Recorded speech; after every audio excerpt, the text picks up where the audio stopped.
কমিটিগুলো নাম এবং তাদের চেয়ারম্যান বা সেখানে কে কে ছিল তাদের একটা লিস্ট তোমাদের লাগবে, মানে অবশ্যই তোমাদের লাগবে, সেটা আমি তোমাদেরকে প্রোভাইড করে দেবো পরে, ঠিক আছে? 96 এর কোশ্চেনটা দেখো। The Constituent Assembly of India was set up under the framework of cabinet mission 1946। এটা হিস্ট্রিতে সকলেই পড়েছো। 1946 যে ক্যাবিনেট মিশন এসেছিল ভারতবর্ষে, সেই ক্যাবিনেট মিশন তাদের উদ্দেশ্য ছিল ভারতীয়দের দ্বারা ভারতের একটা সংবিধান তৈরি করা এবং তার জন্য যে গণপরিষদ গঠন বা কনস্টিটিউয়েন্ট অ্যাসেম্বলি তৈরি, সেই কনস্টিটিউয়েন্ট অ্যাসেম্বলি তৈরি এবং তার ভোটিং প্রসেসটাকে তো শুরু করা।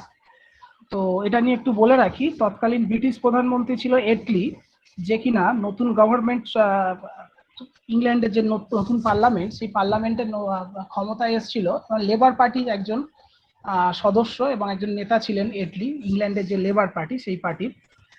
তো ইনি ক্যাবিনেট মিশন পাঠিয়েছিলেন ভারতবর্ষে, ঠিক যে উদ্দেশ্যটা বললাম, গণপরিষদ গঠন করা এবং ভারতীয়দের দ্বারা ভারতবর্ষের সংবিধান তৈরি করা। তো সেখানে ছিল প্যাট্রিক লরেন্স, স্ট্যাফোর্ড ক্রিপস আর এভি আলেকজান্ডার। এই তিনটে লোকের নাম খুব ভালো করে মনে রেখো। এছাড়াও অনেক জায়গায় কোশ্চেন আসে যে ক্যাবিনেট মিশনের যে তিনজন সদস্য ছিল সেই তিনজন সদস্যের নাম কি? Patrick Lawrence, Stafford Cripps and AV Alexander. Sir chairman কে ছিলেন? এদের মধ্যে লরেন্স ছিল চেয়ারম্যান, ঠিক আছে, এবং ওনার নেতৃত্বে সবাই এসেছিল। ক্রিপস মিশন যখন এসেছিল তখন স্ট্যাফোর্ড ক্রিপসের নেতৃত্বে সেই সময় এসেছিল, যখন 1942-তে ক্রিপস মিশন এসেছিল, যেটাকে আমরা ক্রিপস মিশন হিসেবে জানি, ঠিক আছে। নেক্সট কোশ্চেনটা দেখো। নেক্সট কোশ্চেনটাতে বলছে যে কনস্টিটিউয়েন্ট অ্যাসেম্বলির সময় গভর্নর জেনারেল কে ছিল? অ্যাটলি না মাউন্টব্যাটেন? অ্যাটলি তো ব্রিটিশ পিএম ছিল। হ্যাঁ, আচ্ছা আচ্ছা আচ্ছা, সরি সরি সরি, অ্যাটলি তো ব্রিটিশ পিএম ছিল, মানে সরি সরি সরি, ব্রিটেনের প্রধানমন্ত্রী ছিল। হ্যাঁ আচ্ছা, হ্যাঁ হ্যাঁ। দেখো, after the creation of Constituent Assembly of Pakistan in 1947, the member of Constituent Assembly of India was reduced to 299 from 389 earlier. What was the total number of members from province in the Constituent Assembly? তোমাদেরকে সম্ভবত একটা chart করিয়েছিলাম, যে চার্টে তোমরা দেখেছো যে আমাদের কনস্টিটিউয়েন্ট অ্যাসেম্বলিতে 389 জন, 389 মেম্বার ছিল টোটাল, ঠিক আছে। তো সেটাকে বিভিন্নভাবে ভাগ করা হয়, কতজন ইলেক্টেড ছিল, কতজন নন ইলেক্টেড ছিল, ঠিক আছে, এগুলোকে টোটাল ভাগ করা হয়। এবং তার মধ্যে ইলেক্টেড এর মধ্যে কতজন হিন্দু, মুসলিম, শিখ, 210 জন হিন্দু, 78 জন মুসলিম, 4 জন শিখ, এইভাবে ভাগগুলো করা হয়েছিল। এবং এখান থেকে প্রচুর কোশ্চেন্স আছে। এবারে ব্যাপারটা একটু বলে রাখি, 9 ডিসেম্বর 1946 যখন আমাদের কনস্টিটিউয়েন্ট অ্যাসেম্বলি শুরু হয়, তখন কিন্তু মুসলিম লীগ তারাও ভারতবর্ষের এই কনস্টিটিউয়েন্ট অ্যাসেম্বলির মধ্যে সামিল ছিল। 15 আগস্ট মাউন্টব্যাটেন পরিকল্পনা অনুযায়ী যখন ভাগ হয়ে যায়, দুটো ভাগে ভাগ হয়ে যায়, তখন তারা ভারতবর্ষের কনস্টিটিউয়েন্ট অ্যাসেম্বলি থেকে চলে যায় এবং পাকিস্তানের জন্য যে স্পেশাল কনস্টিটিউয়েন্ট অ্যাসেম্বলি, সেখানে তারা আলাদা করে অংশগ্রহণ করে।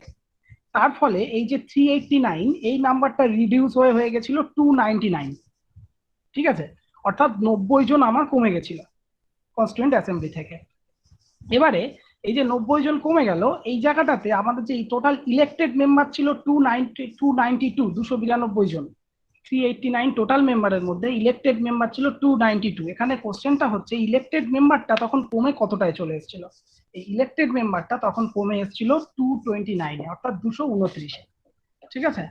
এটাই ছিল কোশ্চেন। আর এখানে আরেকটা কথা তোমাদেরকে বলে রাখি, বি আর আম্বেদকর কিন্তু পাকিস্তানের, ওনার যে বাড়ি ছিল সেটা পাকিস্তান প্রভিন্সের মধ্যে পড়ে গেছিল, মানে পাকিস্তানের যে এরিয়া তার মধ্যে পড়ে গেছিল। তার ফলে 1947-এর পরে কিন্তু আমাদের কনস্টিটিউয়েন্ট অ্যাসেম্বলির আবার একটা ছোটখাটো নির্বাচন হয়েছিল। যারা পাকিস্তানে চলে গেছিল এবং যারা পাকিস্তানে থাকতে চায় না, বি আর আম্বেদকরের মতো এমন অনেকেই ছিল, 2-4 জন, তাদেরকে ভারতের কনস্টিটিউয়েন্ট অ্যাসেম্বলিতে রাখা খুব প্রয়োজন, এবং যার জন্য আবার নতুন করে ভোট করিয়ে তাদেরকে ভারতবর্ষের কনস্টিটিউয়েন্ট অ্যাসেম্বলিতে প্রবেশ করানো হয়েছিল। নেক্সট যে 98-এর কোশ্চেনটা আছে, দেখো, এটাই এইবারে প্রিলিতে এসেছিল, 2020 যে বিসিএস প্রিলি, ওটাতে এসেছিল। The constituent assembly of India was passed and adopt on which the following days. এখানে কোশ্চেনটা একটু সমস্যা আছে। Constituent assembly of India was passed the constitution হবে, ঠিক আছে, পাস দ্য কনস্টিটিউশন। কনস্টিটিউয়েন্ট অ্যাসেম্বলির দ্বারা কনস্টিটিউশনটাকে কবে পাসড এবং অ্যাডপ্ট করা হয়েছিল? তো 26শে নভেম্বর 1949 এটার যে অ্যান্সার আছে এটা একেবারেই ঠিক। তার কারণ তোমরা যখন প্রিএমবেলটা পড়বে দেখবে প্রিএমবেলের একেবারে লাস্ট লাইনে ওটাই লেখা আছে যে 26শে নভেম্বর 1949-এ কনস্টিটিউয়েন্ট অ্যাসেম্বলি দ্বারা এই কনস্টিটিউশনটাকে অ্যাডপ্ট করা হয়েছে। এবারে ঠিক 26শে জানুয়ারি 1950-তে এই যে আমাদের ভারতবর্ষের যে কনস্টিটিউয়েন্ট অ্যাসেম্বলি দ্বারা যে কনস্টিটিউশনটাকে অ্যাডপ্ট করা হলো সেটা সমস্ত ভারতীয়দের জন্য লাগু করে দেওয়া হলো। বোঝা গেল? তাহলে পার্থক্যটা কোথায়? যদি বলে যে কনস্টিটিউয়েন্ট অ্যাসেম্বলি আমাদের এই কনস্টিটিউশনটাকে কবে অ্যাডপ্ট করলো, সেক্ষেত্রে আমার অ্যান্সার হবে 26শে নভেম্বর 1949। যদি বলে ভারতীয়দের জন্য কবে পুরো কনস্টিটিউশনটা চালু করা হলো, সেটা হচ্ছে 26শে জানুয়ারি 1950। ক্লিয়ার?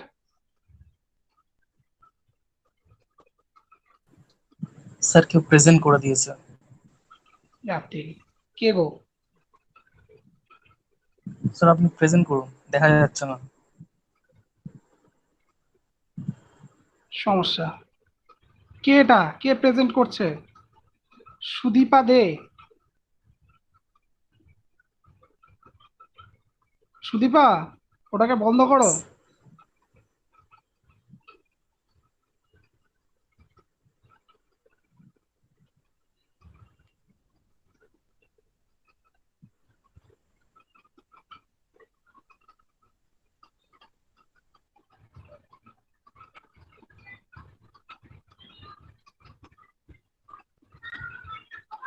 আচ্ছা, নেক্সট কোশ্চেনটা যেটা দেখা যাচ্ছে, নেক্সট কোশ্চেন যেটা সেটা হলো ফিলোসফি। হ্যাঁ, নেক্সট কোশ্চেন যেটা সেটা হচ্ছে যে আমাদের কনস্টিটিউয়েন্ট অ্যাসেম্বলি যখন প্রথম বসে অধিবেশন করেন, তো ভারতবর্ষের কনস্টিটিউশন যখন তৈরি করা হবে তার তো একটা উদ্দেশ্য থাকবে, ঠিক আছে, যে অ্যাকচুয়াল কনস্টিটিউশনটা কি ধরনের হবে বা কি উদ্দেশ্য নিয়ে আমরা কনস্টিটিউশনটা তৈরি করবো, এর মধ্যে কি কি থাকা উচিত, এগুলোকে বলা হয় অবজেক্টিভ রেজলিউশন। এই যে ব্যাপারটা এটাকে বলা হয় অবজেক্টিভ রেজলিউশন। এটা যে কোনো জায়গাতেই হতে পারে। যে তোমরা যদি কারো কোনো ক্লাবের সাথে জড়িত থাকো তাহলে দেখবে যে ক্লাবে যদি কখনো একটা কোনো মিটিং হয় তাহলে সেখানে ফার্স্ট কিছু অবজেক্টিভ রেজলিউশন নেওয়া হয়, যে আমাদের এই মিটিং এর উদ্দেশ্য কি, আমরা অ্যাকচুয়াল কি কি করতে চাইছি, তার উপরে বিভিন্ন মানুষ মতামত দেয়। তো এই অবজেক্টিভ রেজলিউশনটা কে পাস করেছিল? 13 ডিসেম্বর 1946। 9 ডিসেম্বর কনস্টিটিউশনাল অ্যাসেম্বলি প্রথম একসাথে বসেছিল এবং 13 ডিসেম্বর 13ই ডিসেম্বর 1946 পন্ডিত জওহরলাল নেহরু এই অবজেক্টিভ রেজলিউশনটাকে কনস্টিটিউশন অ্যাসেম্বলির সামনে তুলে ধরেছিল যে আমাদের কি কি উদ্দেশ্য হওয়া উচিত আমাদের সংবিধান তৈরি, এবং এর মেন ভিউ গুলো কেমন হওয়া উচিত। বোঝা গেছে? নেক্সট কোশ্চেনটা দেখো। নেক্সট কোশ্চেনটা বিসিএস মেনে এসেছিল কোনো একটা ইয়ারে, আমার ঠিক মনে নেই।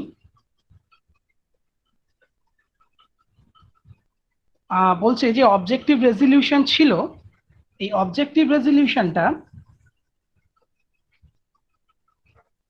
the objective resolution was unanimously adopted by the Constituent Assembly on 22nd January 1947, had the following provisions as given below. Objective রেজলিউশনে নিচের যে অপশনগুলো দেওয়া রয়েছে এর মধ্যে কোন প্রভিশনগুলো ছিল? নাম্বার 1 বলছে adequate safeguards shall be provided for minorities, backward and tribal areas and depressed and other backward classes। মানে বলছে সংখ্যালঘুদের জন্য যথেষ্ট রক্ষা কবচ তৈরি করতে হবে, পিছিয়ে পড়া আদিবাসী সম্প্রদায়ের জন্য তারা যেন এগিয়ে আসতে পারে এবং সমাজের মূল স্রোতে তারাও যেন অংশগ্রহণ করতে পারে, এই ধরনের জিনিসপত্র আমাদের কনস্টিটিউশনের মধ্যে রাখতে হবে। হ্যাঁ, এটা ছিল। এবং সেকেন্ডলি যেটা বলছে all power and authority of sovereign independent India, its constituent parts and organs of government are derived from the people। সমস্ত আমাদের এই সার্বভৌম এবং স্বাধীন যে ভারতবর্ষ যেটা তৈরি হলো 47-এর 15ই আগস্টের পরে, এর যে সমস্ত সাংবিধানিক এবং সরকারি ক্ষমতা, এসব সাংবিধানিক এবং সরকারি ক্ষমতা যেগুলো থাকবে সেগুলো সব জনগণের মধ্যে থেকে উঠে আসবে, অর্থাৎ এই ক্ষমতাগুলো প্রয়োগ করা হবে জনগণের সুবিধার্থে। বোঝা গেল? ডিরাইভ ফ্রম পিপল মানে এই ক্ষমতাগুলো প্রয়োগ করা হবে জনগণের সুবিধার্থে, for the people, by the people, to the people. Clear? তাহলে দুটোই ছিল। বলছে এর মধ্যে কোনটা কারেক্ট, দেখো ওই জন্য বলছে বোথ 1 and 2 দুটোই কারেক্ট। Next question 101। 101-এ যেটা বলছে যে আমাদের কনস্টিটিউশন অ্যামেন্ডমেন্ট করতে গেলে যে 2/3 মেজরিটি লাগে পার্লামেন্টে, এই জিনিসটা, এবং আমাদের রাজ্যসভার যে ইলেকশন প্রসেস মানে যে প্রপোর্শনাল রিপ্রেজেন্টেশন রয়েছে রাজ্যসভার, এই যে ব্যাপারটা, এই দুটো ব্যাপার আমরা কোথায় থেকে নিয়েছি। রাজ্যসভার প্রপোর্শনাল রিপ্রেজেন্টেশন ব্যাপারটা একটু বলে রাখি। রাজ্যসভার যেটা প্রপোর্শনাল রিপ্রেজেন্টেশন মানে মানে আমাদের তো যুক্তরাষ্ট্রীয় পরিকাঠামো, তো এই যুক্তরাষ্ট্রীয় পরিকাঠামোয় আমাদের যেসব বিভিন্ন স্টেট আছে, সেই স্টেটে যে রাজনৈতিক দল লেজিসলেটিভ অ্যাসেম্বলিতে যত পরিমাণে তাদের সদস্য পাঠাতে পারে, অর্থাৎ আমাদের যে রাজনৈতিক দলের যতগুলো করে এমএলএ রয়েছে আমাদের অ্যাসেম্বলিতে, ঠিক সমপরিমাণ এমপি, সমপরিমাণ মানে সেই সমপরিমাণ রেশিও বা সেই একই রেশিওর এমপি, একই প্রপোর্শনাল রিপ্রেজেন্টেটিভ এমপি তারা পাঠাতে পারবে রাজ্যসভার জন্য। যদিও এখানে একটা ভোটাভুটি হয়, এবং সেটা এই ভোটের ক্ষেত্রে অবশ্যই তোমাদের যে ডিসকোয়ালিফিকেশন থাকে সেটাও থাকে, যারা পুরনো তারা বুঝতে পারছো। আমি একটু ব্যাপারটা সহজ করে বললে এইরকম হবে, একটু এক্সাম্পল দিই। এখন আমাদের পশ্চিমবঙ্গ থেকে রাজ্যসভার সিট রয়েছে 16খানা, অর্থাৎ পশ্চিমবঙ্গ থেকে 16 জনকে আমরা রাজ্যসভায় পাঠাতে পারি। তো এই 16 জন ইনডাইরেক্ট ভোটিং এর মাধ্যমে আসবে। তো এই ইনডাইরেক্ট ভোটিং এ 16 জনের মধ্যে সব থেকে বেশি সুযোগ কারা পাবে, ভোট কারা দেবে, ভোট দেবে রাজ্যসভা, আমাদের যে লেজিসলেটিভ অ্যাসেম্বলি আছে মানে বিধানসভা আছে, এই বিধানসভার যারা সদস্য তারা ভোট দেবে। রাজ্যের যে বিধানসভা আছে অর্থাৎ এমএলএ রা ভোট দিয়ে 16 জন রাজ্যসভার এমপি নির্বাচিত করবে। তাহলে এই এমএলএ দের মধ্যে যাদের যে দলের এমএলএ সব থেকে বেশি থাকবে, তারা সব থেকে বেশি 16 জনের মধ্যে তারা সব থেকে বেশি সংখ্যাগুলো পাবে। যেমন 200+ আছে আমাদের এমএলএ টিএমসির, তাই দেখো ওদিকে 12খানার বেশি কিন্তু টিএমসি রয়েছে রাজ্যসভাতে রিপ্রেজেন্টেশন, তো রাজ্যসভার এমপি রয়েছে। এই যে প্রপোর্শনাল ব্যাপারটা, এই প্রপোর্শনাল ব্যাপারটা নেওয়া হচ্ছে সাউথ আফ্রিকান কনস্টিটিউশন থেকে, এবং আমাদের যে 2/3 মেজরিটি লাগে পার্লামেন্টে কোনো একটা কনস্টিটিউশনাল অ্যামেন্ডমেন্ট করতে গেলে, সেটাও নেওয়া হয়েছে আমাদের সাউথ আফ্রিকার কনস্টিটিউশন থেকে। 2/3 মেজরিটি অর্থাৎ যদি পার্লামেন্টে 150 জন ভোট দেয়, তাহলে আমার 100টা মিনিমাম ভোট পক্ষে লাগবে। 100টা ভোট বিলটার পক্ষে থাকলে তবেই সেই বিলটা পাশ করা যাবে, যদি সেই বিলটা কনস্টিটিউশনাল অ্যামেন্ডমেন্ট বিল হয়, অর্থাৎ সংবিধান সংশোধনের কোনো বিল যদি হয়ে থাকে। বোঝা গেল? নেক্সট, এটা একটা ডেটা, তোমাদেরকে এগুলো মুখস্থ করতে হবে, বোঝানোর কিছু নেই। The national anthem was adopted by the constituent assembly on which of the following day. Constituent assembly থেকে ন্যাশনাল অ্যান্থেম, যেটা আমাদের জনগণ মন অধিনায়ক জয় হে, এটা কবে অ্যাডপ্ট করা হয়েছিল? 24শে জানুয়ারি 1947। 24শে জানুয়ারি 1947 এটাকে অ্যাডপ্ট করা হয়েছিল। কোশ্চেন নাম্বার 103 দেখো, the first meeting of constituent assembly had taken place on December 9, 1946 was presided by whom as its interim president?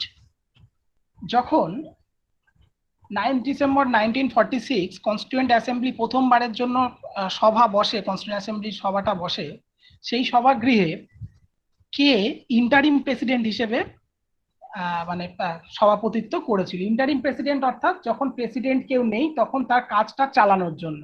বেশ কিছুটা তোমরা যারা স্পিকার পড়েছো, এই প্রোটেম স্পিকারের মতো কাজটা অ্যাকচুয়ালি, ঠিক আছে? ওখানে প্রোটেম স্পিকার যেহেতু স্পিকার, আর এখানে প্রেসিডেন্ট, এই একই রকম কাজ। যতক্ষণ না আমার পার্মানেন্ট প্রেসিডেন্ট নির্বাচন হচ্ছে ততক্ষণ প্রেসিডেন্টের দায়িত্বটা বা সভাপতির দায়িত্বটা সে সামলেছে। তিনি হচ্ছেন ডক্টর সচিদানন্দ সিনহা, ঠিক আছে? এই যে ডক্টর সচিদানন্দ সিনহা, এনাকে কেন দায়িত্ব দেওয়া হয়েছিল? প্রথমত ইনি ছিলেন ওই কনস্টিটিউয়েন্ট অ্যাসেম্বলির যারা সব থেকে বেশি বয়স্ক তাদের মধ্যে একজন। দ্বিতীয়ত এনার কিন্তু একটা অভিজ্ঞতা রয়েছে। কি অভিজ্ঞতা রয়েছে? যারা পুরনো মৃণালদের ব্যাচ তাদের মনে রাখা উচিত যে government of India act 1990 wise আমাদের যে প্রথম দুটো কক্ষে ভাগ হয় পার্লামেন্টটা, সেখানে 1921 সাল থেকে যে প্রথম আমাদের লোকসভা মানে লোয়ার হাউস যেটা চালু হয়, সেই লোয়ার হাউসে, আমি ব্রিটিশ ইন্ডিয়ার কথা বলছি, সেই লোয়ার হাউসে 1921 সালে স্যার ফ্রেডরিক হোয়াইটি ছিল ফার্স্ট স্পিকার, আর প্রথম ডেপুটি স্পিকার ছিলেন সচিদানন্দ সিনহা। হ্যাঁ, কেউ কিছু বলছো?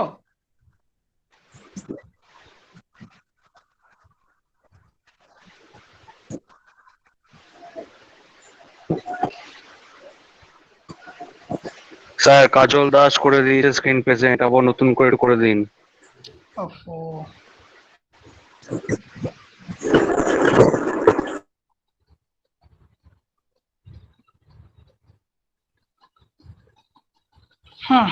আচ্ছা, বেঙ্গলি ভাই?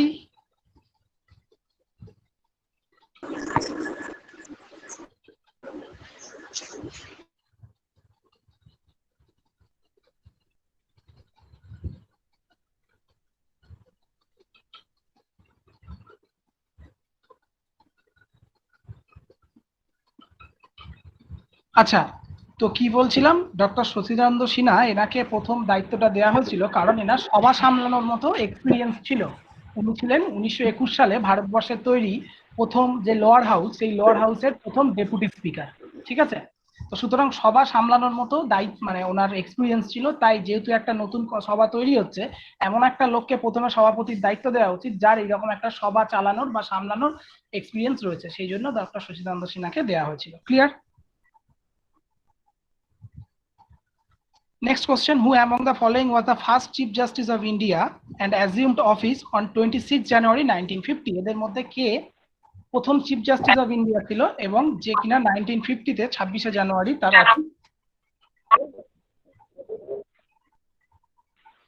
তার অফিস হোল্ড করেছিল? তো সেটা অ্যাজিউম করেছিল, সে হচ্ছে হরিলাল কানাইয়া। সেটা তোমরা জানো, এটা মনে রাখতে হবে। ইনি আমাদের first CJI, chief justice of India.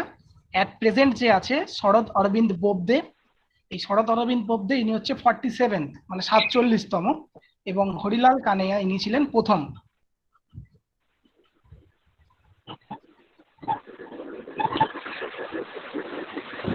Sir আবার করে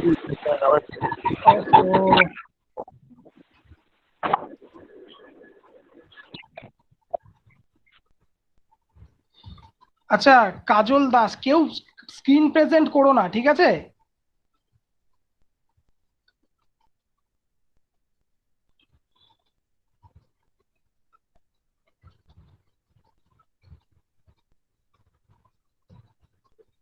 তোমরা তো অনেকদিন ক্লাস করছো, এই সমস্যাগুলো হওয়ার কথা না।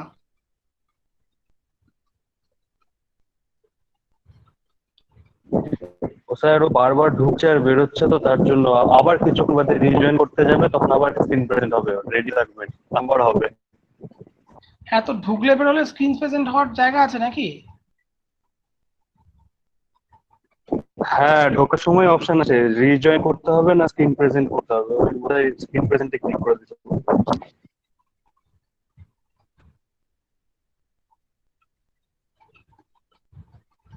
সায়ন কিছু একটা বলছে 102 এর কোশ্চেনটা নিয়ে। সায়ন, তুমি আনমিউট করে বলতে পারো।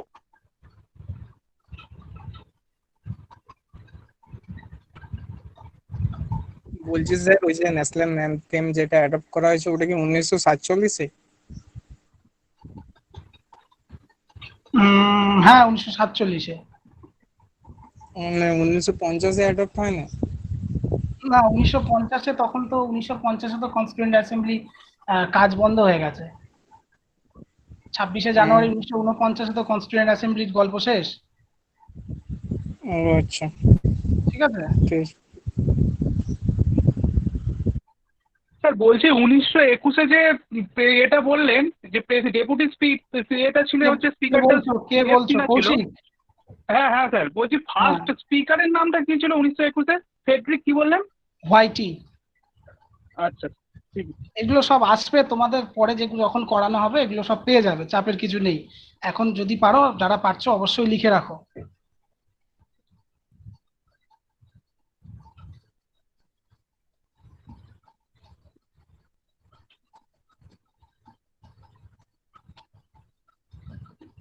আচ্ছা, 105-এর কোশ্চেনটা একটা রিপিট আছে, দেখো। Constitution of India enacted by constituent assembly, এটা তো একটু আগেই ছিল, 26শে নভেম্বর 1949। ঠিক আছে। 106, the plan to transfer power to the Indians and partitions of the country was laid down in the, মানে বলছে যে ইন্ডিয়ানদের কাছে তাদের ক্ষমতা হস্তান্তর করা, ভারতবর্ষের ক্ষমতা ইন্ডিয়ানদের কাছে হস্তান্তর করা এবং আমাদের ভারতবর্ষের যে পার্টিশন, দুটো ভাগে ভাগ হয়ে গেছিল, পাকিস্তান এবং বাংলাদেশ। ঠিক আছে, এটা কোন পরিকল্পনাতে ছিল? এটা মাউন্ট ব্যাটেন প্ল্যানে ছিল। এটা তোমরা সকলেই জানো, খুব ইজি কোশ্চেন। আচ্ছা, নেক্সট টেস্ট 2 তে চলে আসছি আমরা।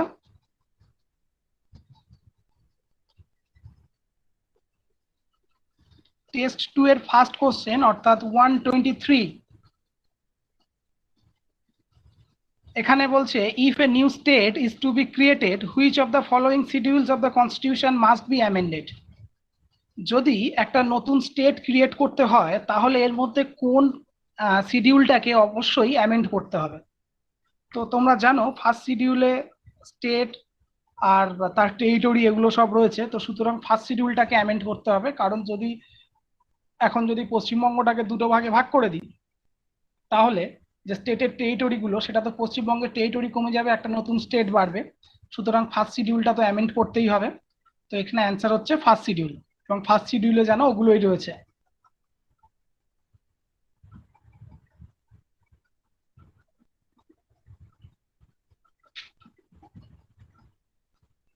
আচ্ছা নেক্সট দেখো, 9th schedule of Indian constitution was added by which amendment? 9th schedule of Indian constitution added by which amendment? আচ্ছা মৃণাল আছো? একটু আনমিউট করে অ্যান্সারটা দাও আমাকে। মৃণাল বা সায়ন, পুরনো যে কেউ।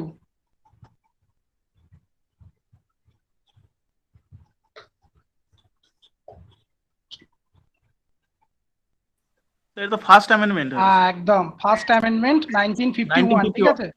অ্যান্সারটা ভুল আছে, ফার্স্ট অ্যামেন্ডমেন্ট 1951, এটা কিন্তু 8th হবে না, ঠিক আছে? তো ফার্স্ট অ্যামেন্ডমেন্ট 1951, এটা ঠিক করে নিও তোমরা, এখানে একটু ভুল হয়ে গেছে অ্যান্সারটা।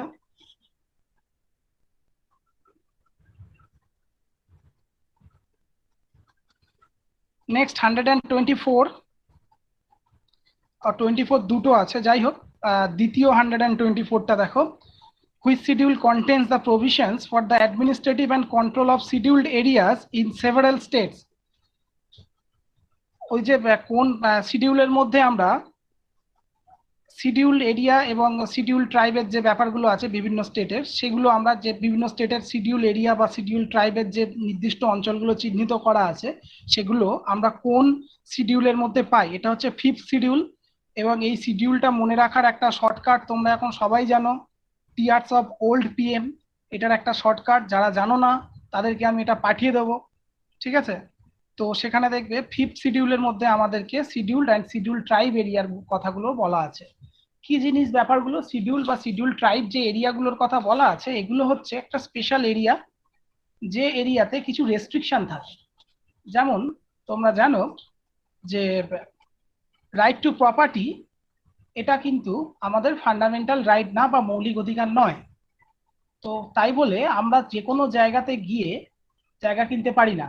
মানে এইরকম ব্যাপারটা যে আমার যদি টাকা পয়সা থাকে তাহলে দমদম বেলঘড়িয়া যেখানে ইচ্ছা হলো সেখানে গিয়ে আমি জায়গা কিনে নিলাম, কিন্তু আমার যদি মনে হয় আমি কি ঝাড়গ্রামে গিয়ে জায়গা কিনতে পারবো না? ঝাড়গ্রামে আমি জায়গা কিনতে পারবো না, কারণ ওটা শিডিউলড এরিয়া, ওটা ট্রাইবাল এরিয়া। ওই ট্রাইবাল এরিয়ার জন্য কিছু স্পেশাল রুলস অ্যান্ড রেগুলেশন থাকে, সেখান থেকে বাইরের মানুষ এসে জায়গা জমি দুমদুম করে কিনে ফেলতে পারে না, বোঝা গেল? এবং সারা ভারতবর্ষে বিভিন্ন রাজ্যে কিছু কিছু জায়গা ট্রাইবাল এরিয়া চিহ্নিত করা আছে, এবং সেই চিহ্নিতকরণগুলো এবং তার ডিটেলস গুলো দেওয়া আছে 5th শিডিউলে।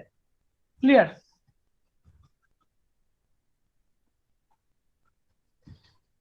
নেক্সট 125, এটাকে ম্যাচ করতে বলেছে, তো শিডিউল ওয়াইজ ম্যাচ করতে বলেছে, এটা তোমরা সকলেই পারবে। 3rd শিডিউলে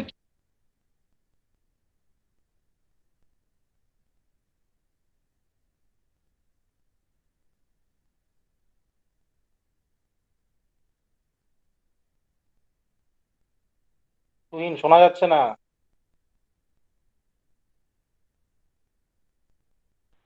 কেউ একজন স্যারকে মিউট করে দিয়েছে, কেউ একজন স্যারকে মিউট করে দিয়েছে।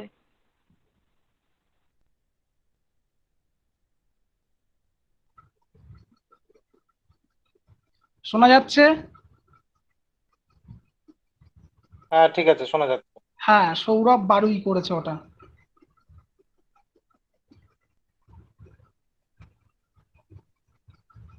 আচ্ছা, তো দেখো 3rd শিডিউল যেটা আছে, 3rd শিডিউলে আমরা ওথ অ্যান্ড অ্যাফিরমেশন পাই, সেটা আমরা পাচ্ছি অপশন ডি তে গিয়ে, তাহলে একের সাথে ডি যাচ্ছে। 9th শিডিউলে কি আছে? 9th শিডিউলে আছে validation of certain acts of regulation, যেটাকে আমরা ল্যান্ড রিফর্ম হিসেবে জানি। ল্যান্ড রিফর্ম ব্যাপারটা কি? একটু বলে রাখি যে জমিদারি প্রথা এই যে অবসানটা, ঠিক আছে, জমিদারি প্রথার অবসান, এই ব্যাপারটা, জমিদারি প্রথা বা এই আদার্স যে কিছু জিনিস, সেই ব্যাপারগুলো ছিল আগে আমাদের কনস্টিটিউশনের মধ্যে, এবং ফার্স্ট শিডিউলে এটাকে পুরো বন্ধ করে দেওয়া হয়। তারপরে অ্যামেন্ডমেন্ট করে ফার্স্ট অ্যামেন্ডমেন্টে এটা বন্ধ করে দেওয়া হয় এবং নতুন একটা 9th শিডিউল তৈরি করা হয়। তো এখানে এই যে ল্যান্ড রিফর্মটা, এটা আমরা কোথায় পাচ্ছি? ভ্যালিডেশন সার্টেন অ্যাক্ট সিতে পাচ্ছি, অর্থাৎ 2 এর সাথে আমাদের সি যাচ্ছে। নেক্সট 4 এ আছে 4th শিডিউল। 4th শিডিউলে আমরা পাচ্ছি allocation of seats of Rajya Sabha, যেটা আমি যেটা সাউথ আফ্রিকান কনস্টিটিউশন থেকে নেওয়া হয়েছে, ব্যাপারটা বোঝাতে গিয়ে যেটা তোমাদেরকে বোঝালাম, এই ব্যাপারগুলো লেখা আছে ডিটেলসে। কোথায় লেখা আছে? 4th শিডিউলে, ঠিক আছে, যেটা আমরা পাচ্ছি একে, মানে এ তে পাচ্ছি। দেখো, allocation of seats in upper house. Upper house অর্থাৎ রাজ্যসভা, আমাদের পার্লামেন্টের যে দুটো হাউস, সেই দুটো হাউসের মধ্যে রাজ্যসভাকে আপার হাউস বলি, আর লোয়ার হাউস বলা হয় লোকসভাকে। কেন বলা হয় তোমরা সকলেই জানো, তার কারণ লোকসভা হচ্ছে একটা টেম্পোরারি, অর্থাৎ 5 বছর অন্তর অন্তর লোকসভা ভেঙে যাবেই মাস্ট। কিন্তু রাজ্যসভা শুরু হয়েছিল যখন থেকে, সেই 1951 সাল থেকে এখনো চলছে। রাজ্যসভা কখনো ভাঙে না, সুতরাং যে পার্মানেন্ট সেই আপার হাউস এবং যে নন পার্মানেন্ট সে হচ্ছে লোয়ার হাউস। এই জন্য রাজ্যসভাকে আপার হাউস বলা হয় এবং লোকসভাকে লোয়ার হাউস বলা হয়। আর 10th শিডিউলে আছে যে disqualification on the ground of defection. এই যে on the ground of defection, এই ডিফেকশন মানে হচ্ছে যে অ্যান্টি ডিফেকশন ল আছে, অর্থাৎ দলত্যাগ বিরোধী যে আইন আছে ভারতবর্ষে, এটা 10th শিডিউলে নেওয়া হয়েছিল। এটা প্রথমে ছিল না, মানে অরিজিনাল কনস্টিটিউশনে এরকম কিছু ছিল না। এর কারণ হচ্ছে যে দলত্যাগ বিরোধী আইনটা কেন প্রয়োজন পড়লো ভারতবর্ষে, যে আমাদের দেশে যারা নির্বাচিত হয় এখনো পর্যন্ত এমপি, তোমরা জানো মানুষ তাকে অ্যাজ আ পার্সন যতটা না ভোট দেয়, তার থেকে বেশি দল হিসেবে প্রেফার করে। যেমন যে কোনো একটা, যদি কোনো পার্টি, রাজনৈতিক দলের কোনো একটা এমপির কথা বা এমএলএ এর কথা যদি তোমরা বলে থাকো, মনে করে দেখো, সে কিন্তু মানুষ হিসেবে মানুষ তাকে ভোট দেয় যে তা না, তার যে দলীয় প্রতীক, এই দলীয় প্রতীকটাকে ভালোবেসে প্রচুর মানুষ ভোট দেয়, এবং বেশিরভাগ মানুষ দলীয় প্রতীককেই ভোট দেয়। তো সুতরাং কি হতো, একটা সময় এরা যখন কোনো একটা দল থেকে, আমি এক্সাম্পল দিয়ে যদি বলি যে একটা রাজনৈতিক দল এক্স, সেই এক্স রাজনৈতিক দল থেকে আমি, অর্থাৎ তুহিন রায়, ভোটে দাঁড়ালাম, ভোটে দাঁড়িয়ে জিতলাম, জিতে যখন এমপি হলাম, প্রচুর টাকা নিয়ে আমি ওয়াইতে চলে গেলাম, ওয়াই রাজনৈতিক দলে শিফট করে গেলাম, তাহলে আমার এমপি পদটাও থেকে গেল, মাঝখান থেকে আমার প্রচুর ইনকাম হয়ে গেল। এই যে করাপশনের ব্যাপারটা, ঠিক আছে, এই ব্যাপারটাকে বন্ধ করার জন্য মেনলি এই যে অ্যান্টি ডিফেকশন ল, অর্থাৎ দলত্যাগ বিরোধী আইন, এটাকে আনা হয়েছিল। এই দলত্যাগ বিরোধী আইনের ফলে কি হবে, যে আমি যদি আমার দলকে স্বেচ্ছায় ছেড়ে চলে যাই, তাহলে আমার আর সেই এমপি বা এমএলএ পদটা থাকবে না। বোঝা গেল? যদি আমি স্বেচ্ছায়, তাহলে কিন্তু আমার এমপি এমএলএ পদটা থেকে যায়। এই দলত্যাগ বিরোধী আইনের একটা ফাঁক আছে, সেটা হলো যদি দল তোমাকে তাড়িয়ে দেয়, তাহলে কিন্তু তোমার এমপি বা এমএলএ এর পদ থেকে যাবে। এবারে পলিটিক্যাল সায়েন্স পড়াতে গেলে কিছু এক্সাম্পল তোমাদের দিতে হয়, রাজনীতির গল্প বলতেই হয়। যাই হোক, তো সেখানে তোমরা রিসেন্ট টাইমের কিছু এক্সাম্পল দেখলে বুঝতে পারবে যে কিছু কিছু মানুষ, এমপি বা এমএলএ, তার দলে থেকে অনেকদিন পাত্তা না দেওয়া হলেও সে দলের মধ্যে পড়ে থাকে, যতদিন না দল তাকে তাড়িয়ে দিচ্ছে। তার একটাই কারণ, সেটা হচ্ছে কারণ সে যদি নিজে থেকে চলে যায়, তাহলে কিন্তু তার এমপি বা এমএলএ এর পদটা থাকবে না। আচ্ছা, নেক্সট আমরা 26 এ আসি। 26 এর শিডিউলে ম্যাচ করতে বলছে। তো প্রথমে আছে 6 শিডিউল। 6 শিডিউলের সাথে যাচ্ছে বিটা, administration of tribal areas of Assam, Mizoram, Meghalaya and Tripura. এই 5th শিডিউলে যেটা বলা হয়েছিল, যেটাকে তোমাদের বলছিলাম যে ভারতবর্ষের বিভিন্ন জায়গা ট্রাইবাল এরিয়া এবং শিডিউল এরিয়াগুলোকে চিহ্নিত করা হয়েছে, আর ঠিক তার পরবর্তী শিডিউলটাতে বলা হয়েছে যে আসাম, মিজোরাম, মেঘালয়, ত্রিপুরা, এই রাজ্যগুলোর যে স্পেশাল একটা ক্রাইটেরিয়া আছে, সেই পুরো রাজ্যগুলোর শিডিউলড এরিয়া এবং তার যে কিছু ক্রাইটেরিয়া, সেই ক্রাইটেরিয়া গুলোর কথা বলা হয়েছে। ঠিক আছে, এইগুলোকে নিয়ে 6 শিডিউল তৈরি করা হয়েছে, সেটা আছে বিতে। আর এখানে 2 নম্বরে বলেছে সেকেন্ড শিডিউল যাচ্ছে আমাদের সি এর সাথে। এটা একটু ভুল আছে, দেখো সেকেন্ড শিডিউলে আমরা অ্যাকচুয়ালি কি দেখেছি, সেকেন্ড শিডিউলে আমরা দেখেছি যে স্যালারি আর হ্যাঁ, এমলিউমেন্টস। স্যালারি আর ইমলুমেন্টস, কিন্তু এখানে দেয়া আছে provision to the speaker and deputy speaker of the legislative assembly. না, এটা হবে না, এটা একটু কেটে দিয়ে তোমরা স্যালারি অ্যান্ড ইমলুমেন্টসটাকে করে নিও। ঠিক আছে, স্পিকার বা ডেপুটি স্পিকারের প্রভিশন এরকম কোনো কিছু স্পেশাল শিডিউলের মধ্যে কোনো কিছু নেই।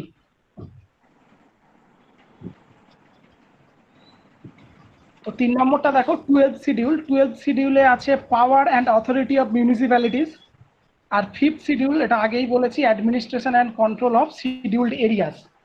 তাহলে একের সাথে কোনটা যাচ্ছে? একের সাথে যাচ্ছে 2, 2 এর সাথে যাচ্ছে, একের সাথে যাচ্ছে বি, 2 এর সাথে যাচ্ছে সি, সিটাকে একটু চেঞ্জ করবে, চেঞ্জ করে স্যালারি অ্যান্ড ইমলুমেন্টস করে নেবে। আর 3 এর সাথে যাচ্ছে আমাদের ডি, আর 4 এর সাথে যাচ্ছে এ।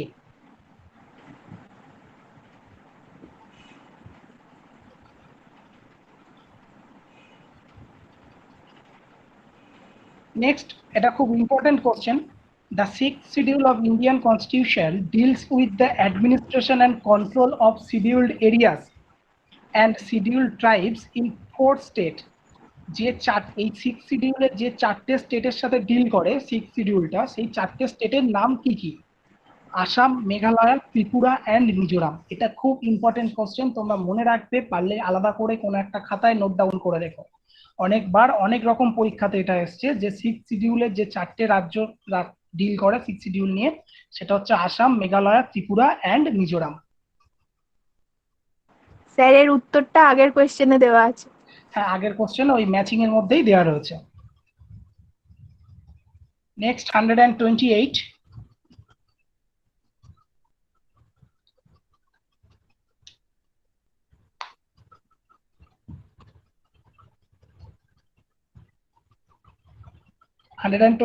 দেখো কি বলছে, which one of the following items or subjects belongs to the concurrent list of 7th schedule of Indian constitution. বলছে ইন্ডিয়ান কনস্টিটিউশনে 7th শিডিউলে যে 3টে লিস্ট রয়েছে, কি কি লিস্ট রয়েছে? একটা ইউনিয়ন লিস্ট, একটা স্টেট লিস্ট আর একটা কনকারেন্ট লিস্ট। ইউনিয়ন লিস্টে কি কি রয়েছে? সেই জিনিসগুলো রয়েছে যেগুলো কেবলমাত্র আমাদের কেন্দ্র সরকার ডিল করতে পারে, ঠিক আছে। আর স্টেট লিস্টে সেগুলো রয়েছে যেগুলো কেবলমাত্র আমাদের রাজ্য সরকার ডিল করতে পারে। যেমন ইউনিয়ন লিস্টে কি রয়েছে একটা বলে রাখি, যে স্পেস অ্যান্ড রিসার্চ, ঠিক আছে। স্পেস অ্যান্ড রিসার্চ যে ব্যাপারটা, এটা কিন্তু পুরোপুরি কেন্দ্র সরকারের মধ্যে, কেন্দ্র সরকারের আন্ডারে পড়ে। স্পেস অ্যান্ড রিসার্চ নিয়ে কোনো রাজ্য সরকারের কোনো কিছু বলার থাকে না, যা করবে পুরোটা কেন্দ্র সরকার করবে। এরকম 100খানা সাবজেক্ট আছে ইউনিয়ন লিস্টে। তো আমাদের স্টেট লিস্টে কি আছে? স্টেট লিস্টে যেমন law and order, law and order, যে কোনো রাজ্যের ল অ্যান্ড অর্ডার থাকে তার সেই রাজ্যের রাজ্যে যে ক্ষমতা আছে তার হাতে, অর্থাৎ আমাদের পশ্চিমবঙ্গের ক্ষেত্রে মমতা ব্যানার্জি সরকারের কাছে রয়েছে।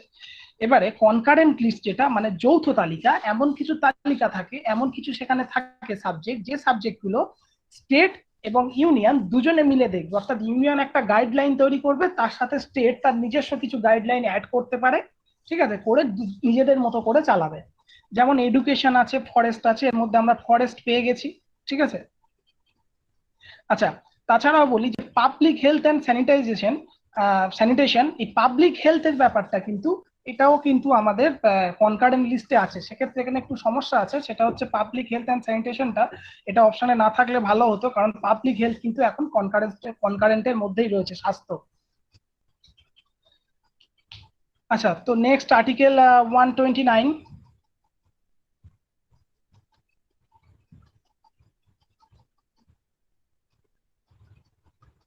আর্টিকেল কেন বলছি, question 129, which of the following is not one of the official language mentioned in the 8th schedule.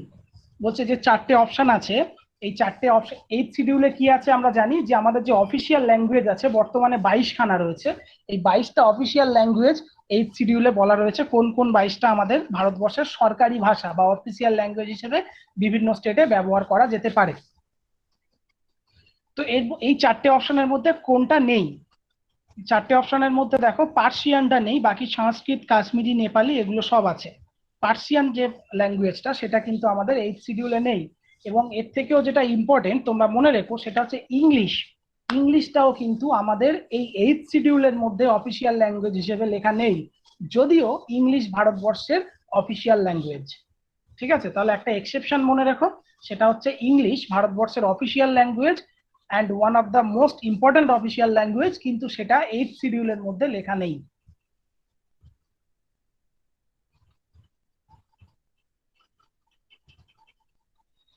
আচ্ছা, দাঁড়াও, এই সায়ন কি একটা বলছে? হ্যাঁ, কে বলছে? রুচিরাও স্যার বলছে। বলছে স্যানিটাইজেশন, হসপিটাল, পাবলিক হেলথ এগুলো সবই তো স্টেট লিস্টের আন্ডারেই পড়ে। না, পাবলিক হেলথ বলতে হ্যাঁ, পাবলিক হেলথ বা স্বাস্থ্য ব্যবস্থাটা ওইটাই কনকারেন্টের তো মধ্যে সবই আছে। কিছু আছে স্বাস্থ্যের মধ্যে, সবই তো স্ট্যাটিক দেখেন নাকি। না, স্বাস্থ্যটা কনকারেন্টের মধ্যে আছে বোধহয়, একটু দেখো তো ভালো করে।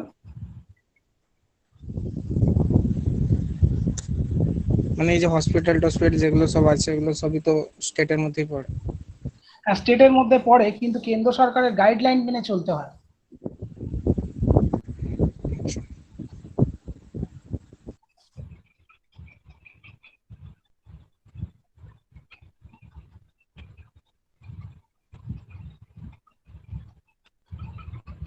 আচ্ছা, নেক্সট আসি 130-তে। The 8th schedule of constitution of India originally had how many languages? মানে যখন 8th শিডিউলটা ছিল, মানে অরিজিনালি 8th শিডিউলে কতগুলো ল্যাঙ্গুয়েজ ছিল?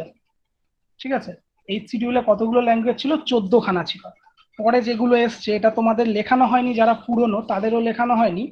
একটু যদি সাথে খাতা পেন থাকে একটু লিখে নাও ডিটেলসে, যে পরে কোন কোনগুলো এসছে। ঠিক আছে,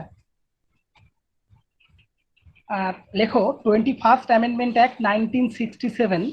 21st অ্যামেন্ডমেন্ট অ্যাক্ট 1967, এটাতে অ্যাড হয়েছিল সিন্ধি ল্যাঙ্গুয়েজটা।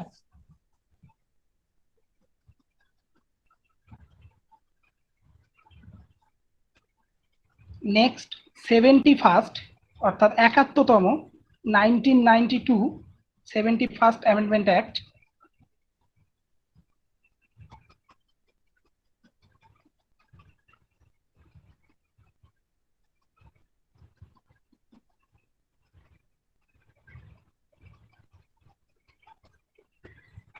এটাতে এসছিল কোঙ্কনি, মণিপুরি আর নেপালি।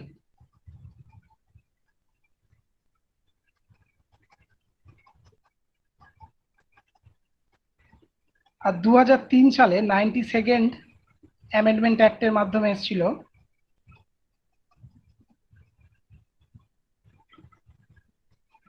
বোড়ো, সাঁওতালি, সাঁওতালি মানে সাঁওতালি যেটাকে বলি, বা ডোংরি, বোড়ো, সাঁওতালি বা ডোংরি আর মৈথিলি।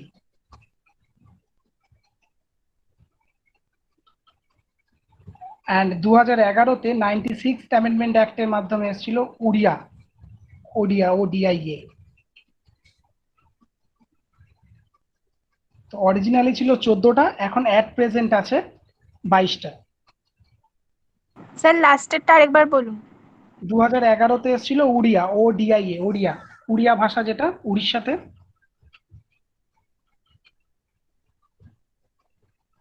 স্যার ফার্স্ট এর ডেটটা একটু বলবেন?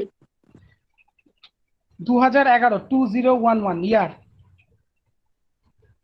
ফার্স্ট এরটা যেটা সিন্ধি। 1967। 67।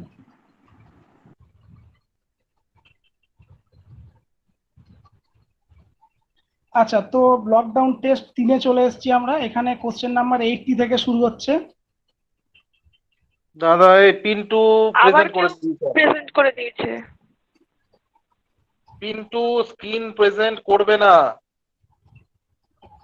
পিন্টু তো আগে ক্লাস করেছে, কেন পিন্টুর এই সমস্যা হচ্ছে কেন?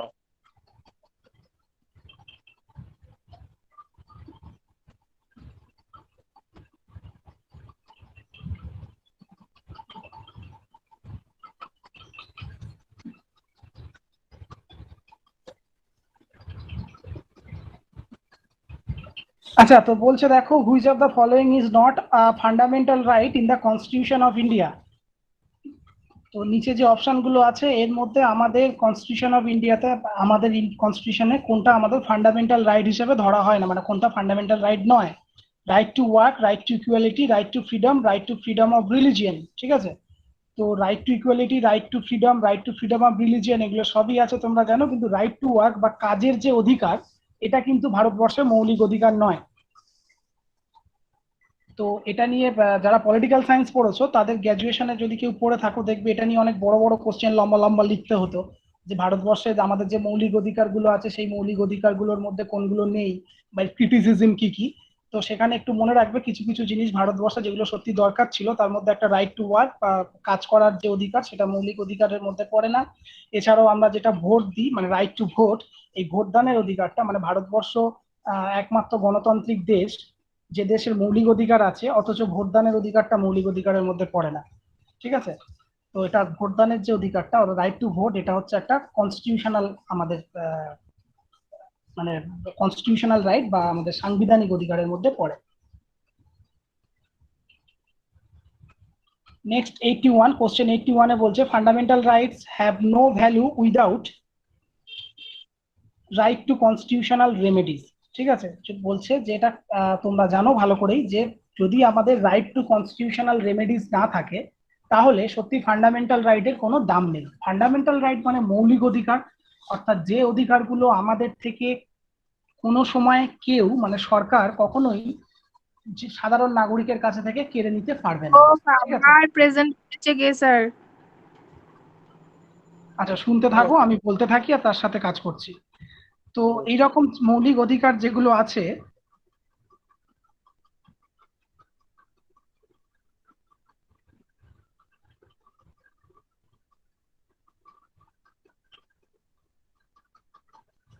তো মৌলিক অধিকার মানে এইরকম অধিকার যে অধিকারগুলো আমাদের কাছে থেকে কোনোদিন কোনো অবস্থাতেই সরকার কেড়ে নিতে পারবে না বা গভর্নমেন্ট কেড়ে নিতে পারবে না। স্টেট তার পিপলদেরকে অর্থাৎ জনগণকে সেই অধিকারগুলো প্রোভাইড করতে বাধ্য থাকবে।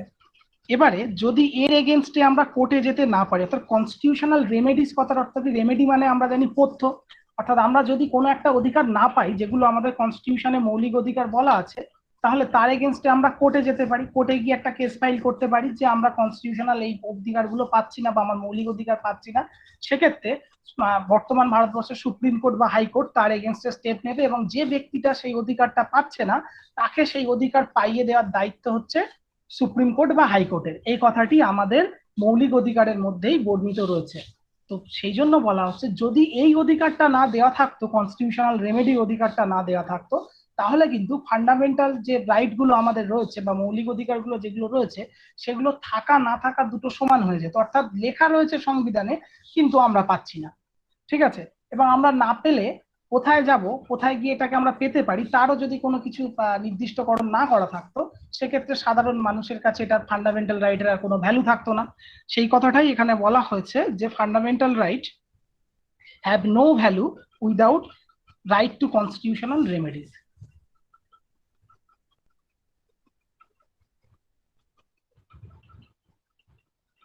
Next question, who certifies a bill as a money bill when it goes to the other house or president's assent? বলছে একটা বিল মানি বিল কিনা সেটাকে কে সার্টিফাই করবে?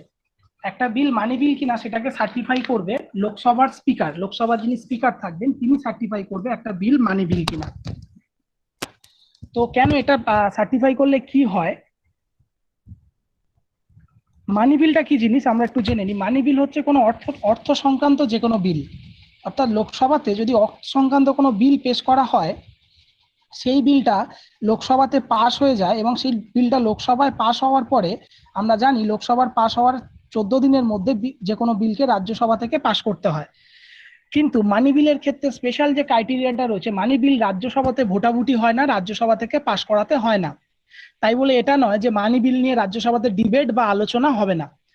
মানি বিল নিয়ে রাজ্যসভাতে আলোচনা হবে, ডিবেট হবে, সবকিছুই হবে, কিন্তু Rajya Sabha at the end of the debate সেখানে কোনো ভোটাভুটি হবে না। বোঝা গেল? তো মানি বিলের একটা স্পেশাল ক্ষমতা রয়েছে। এবার তাই বলে সমস্ত বিলকে আমরা মানি বিল বলে দিতে পারি না। অর্থ সংক্রান্ত যে কোনো বিল, সেটা যে কোনো জায়গার অর্থনীতির খাতে ব্যয় হতে পারে এরকম যে কোনো বিল, সেগুলোকে আমরা মানি বিল বলতে পারি। এবারে এই রাজ্যসভায় যে পাস হয় না, কি হয় অ্যাকচুয়ালি এটা যদি দেখো যে লোকসভা থেকে পাশের পরে সরাসরি চলে যায় প্রেসিডেন্টের অ্যাসেন্টের জন্য, অর্থাৎ প্রেসিডেন্টের সিগনেচারের জন্য। তো তাহলে কোনো একটা বিল মানি বিল কিনে এটা কোনো একজনকে তো ঠিক করে দিতে হবে, কে বলবে এটা মানি বিল? তো কে সার্টিফাই করবে যে এই বিলটা মানি বিল? তবে কিনা সেটা রাজ্যসভাতে গিয়ে আর ভোটাভুটি হবে না সেই বিলের উপরে। তো সেই সার্টিফাই করার যে দায়িত্ব কনস্টিটিউশনালি রয়েছে সেটা হচ্ছে আমাদের স্পিকারের কাছে। লোকসভার যিনি স্পিকার রয়েছেন তার কাছে এটা রয়েছে দায়িত্বটা।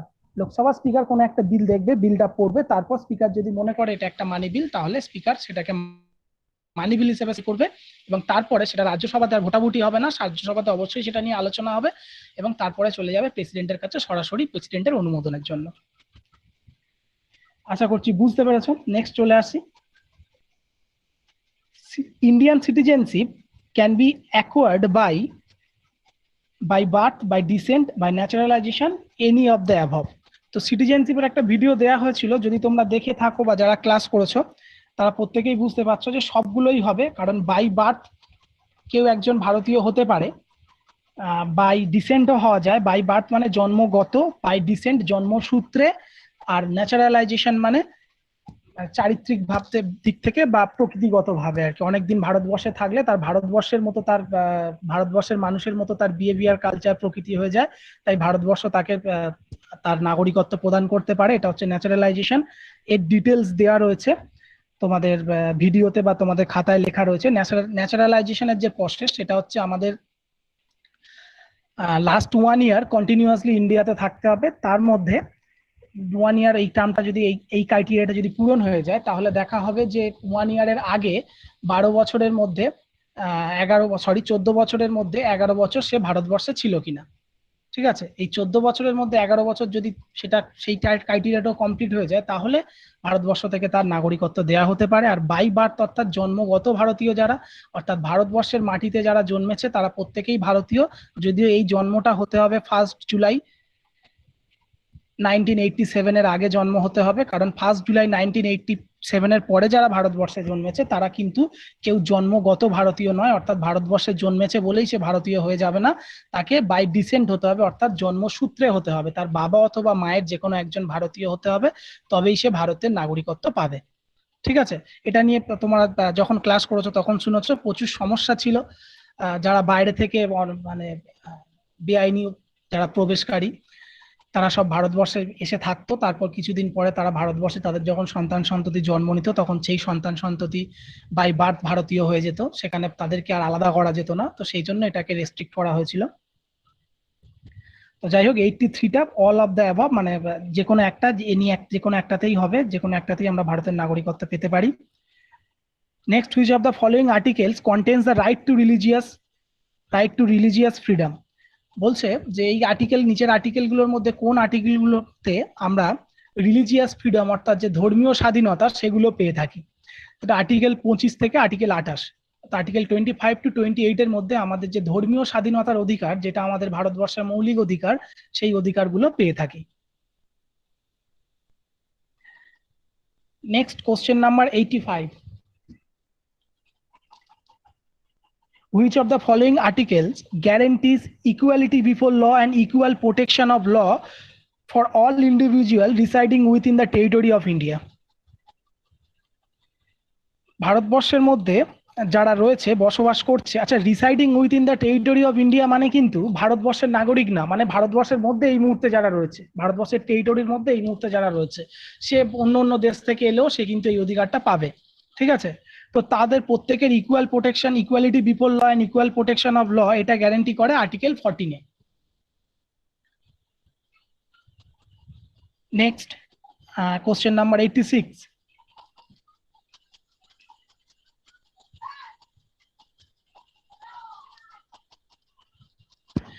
What does the Citizenship Act of 1955 confer? Citizens by birth, citizen by descent, citizen by registration.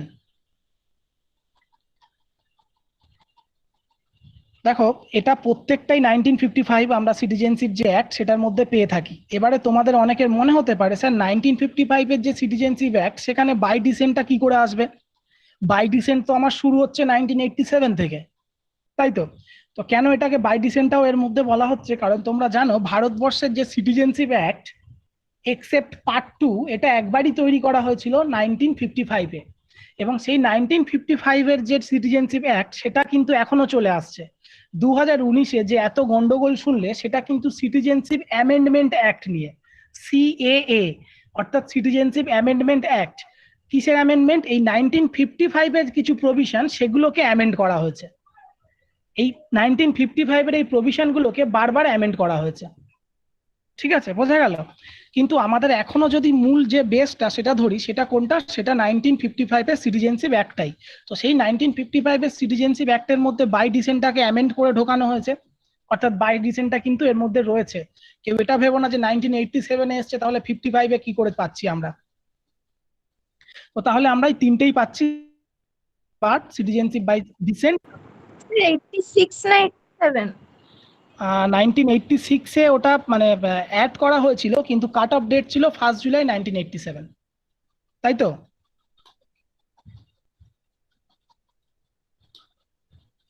হ্যাঁ। ঠিক আছে, আচ্ছা। তো তাহলে এই তিনটেই, ওপরের তিনটেই আমরা কিন্তু সিটিজেনশিপ অ্যাক্ট 1955 থেকে পাচ্ছি। স্যার হ্যাঁ স্যার। স্যার হ্যাঁ বলো, কে বলছি ওই বলছো? যে 19-এ যে ঘটনাটা সিএ নিয়ে যেটা বললেন, হ্যাঁ মৃণাল স্যার, হ্যাঁ বলো। হ্যাঁ, মৃণাল পার্ট 2। ওই যে তাহলে স্যার আচ্ছা মৃণাল সোনার তাহলে ওই যেখানে ওই 14 বছরে 11 বছর থাকতে হবে। হ্যাঁ স্যার। হ্যাঁ 14 বছরের মধ্যে 11 বছর হ্যালো, যেটা হ্যাঁ শুনতে পাচ্ছি। থাকতে হচ্ছে, প্লাস রিসেন্ট 1 বছর থাকতে হবে। কিন্তু এক্ষেত্রে মানে সরকার তো বলছে যে সবাইকে সবাই শরণার্থীকে সব দিয়ে দেওয়া হবে সিটিজেনশিপ, এক্ষেত্রে তো ওগুলো ফুলফিল করছে না, তাহলে কি হবে? না না, এগুলো সবাইকে দেয়া হবে না, সরকার কোথায়। 6 ইয়ার্স যে ব্যাপারটা ওটা হবে না? হ্যাঁ ওটা 6 কাদের years জন্য বলছে? ওটা সবার জন্য নয় মৃণাল, ওটা বাংলাদেশ, ওটা আফগানিস্তান আর পাকিস্তান বাংলাদেশ, শরণার্থী, বাংলাদেশ, শরণার্থীদের জন্য। আফগানিস্তান, শরণার্থী না, বাংলাদেশ, আফগানিস্তান এবং পাকিস্তান, ও আচ্ছা আচ্ছা। এই তিনটে দেশের যারা রিলিজিয়াস মাইনরিটি, অর্থাৎ এই তিনটে দেশ আমরা জানি মুসলিম প্রধান কান্ট্রি, অর্থাৎ এই তিনটে দেশ মুসলিম কান্ট্রি, এদের এই হিন্দু, শিখ, জৈন, হ্যাঁ, পারসিক, এই তিনটে খ্রিস্টান, দেশের খ্রিস্টান, এই এই তিনটে ছটা দেশের মনে হয়। যে যে রিলিজিয়াস মাইনরিটি ছখানা, বাদে মোটামুটি যে হ্যাঁ, কটা আছে একদম এই ছখানাকে, এই 6 জন রিলিজিয়াস মাইনরিটি, তারা যদি কেউ ভারতবর্ষে এসে ভারতের নাগরিকত্বের জন্য বাই রেজিস্ট্রেশন বা ন্যাচারালাইজেশন অ্যাপ্লাই করে, সেক্ষেত্রে আমরা টোটাল 6 বছরটা দেখব। আবার এদের ক্ষেত্রে মৃণাল যেটা বলছে যে স্যার বলছে সকলকে নিয়ে নেওয়া হবে, না সকলকে নিয়ে নেওয়া হবে না। এখন সকলকে নিয়ে নেওয়া হবে বলেছে বলে এখন বাংলাদেশ থেকে, পাকিস্তান থেকে, আফগানিস্তান থেকে যত মাইনরিটিস আছে সব এসে বলবে চলো চলো এসে গেছি নিয়ে নাও, এমন ব্যাপারটা না। এদের ক্ষেত্রেও একটা কাট অফ ডেট দেওয়া হচ্ছে। কি কাট অফ ডেট দেওয়া হচ্ছে? 31 ডিসেম্বর 2014। বলছে 31 ডিসেম্বর 2014 এর আগে যারা ভারতবর্ষে চলে এসছে, ঠিক আছে, এই রিলিজিয়াস মাইনরিটি মানে রিলিজিয়াস রিফিউজি হিসাবে, ঠিক আছে, তাদেরকে আমরা মানে ডাইরেক্টলি সিটিজেনশিপ দিয়ে দেব, এই কথাটা বলেছে। ঠিক আছে, এবং এই তাদেরকে দেবে মানে এই তিনটে দেশ থেকে যারা এসছে, বোঝা গেল? এবার আমেরিকা থেকে কেউ একজন এসছে 2011 সালে, সে এসে এখানে ব্যবসা করছে, হ্যাঁ, এখন অর্ণব স্যারের সাথে থেকে গেছে, মনে করো বেলগড়িয়ার বাড়িতে 2011 থেকে রয়েছে, তো তাকে কি দিয়ে দেবে? সে আমেরিকা থেকে এসছে, তাকে দেবে না, তাকে ওই ন্যাচারালাইজেশন প্রসেসটা কমপ্লিট করে পেতে হবে, ওই রুল ফলো করতে হবে। হ্যাঁ ঠিক আছে। এবার সে যদি বলে যে দেখো আমরা বাংলা, আমি তো আমেরিকার খ্রিস্টান, তোমাদের এখানেও খ্রিস্টানের ব্যাপারটা রয়েছে, আমি সেইটা তার মধ্যে পড়ছি, তাও তাকে দেওয়া হবে না, কারণ সে ওই তিনটে দেশের নাগরিক নয়, বোঝা গেল? আর এখানেই হচ্ছে আমাদের, হ্যাঁ এখানেই সমস্যাটা হয়েছে। আবার দেখো আর্টিকেল 14-এ যেটা বললাম, আর্টিকেল 14-এ বলছে যে equal protection and equality before law, কিন্তু এবং সেটা বোথ ইন্ডিয়ান অ্যান্ড ফরেনার সকলের জন্য। তো এবারে যারা ইন্টেলেকচুয়াল যারা বিরোধিতা করছে, তারা বলছে যে তাহলে যদি ফরেনার্সদের জন্য ওটা অ্যাপ্লিকেবল হয়, তাহলে একটা আমেরিকান সেও ফরেনার, আর একজন আমাদের যদি আফগানিস্তান থেকে আসে সেও তো ফরেনার, দুজনের মধ্যে তাহলে ডিসক্রিমিনেশনটা আসছে কি করে?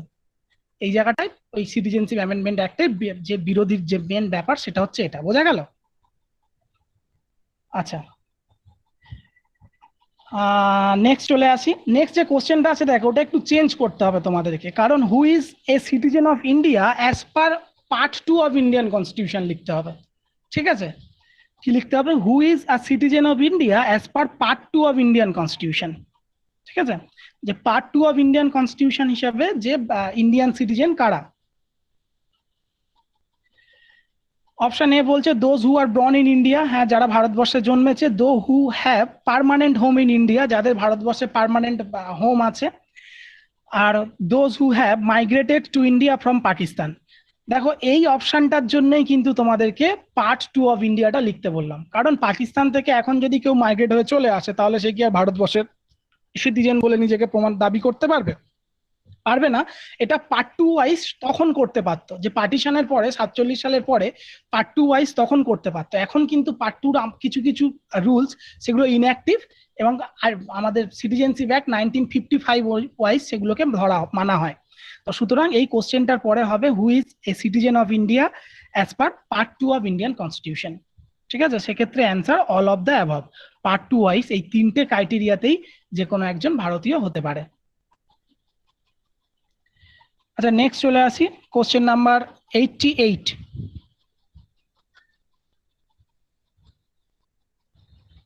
Under which constitutional amendment provision for minimum age as 18 years for the Indian citizen was made to become eligible to vote?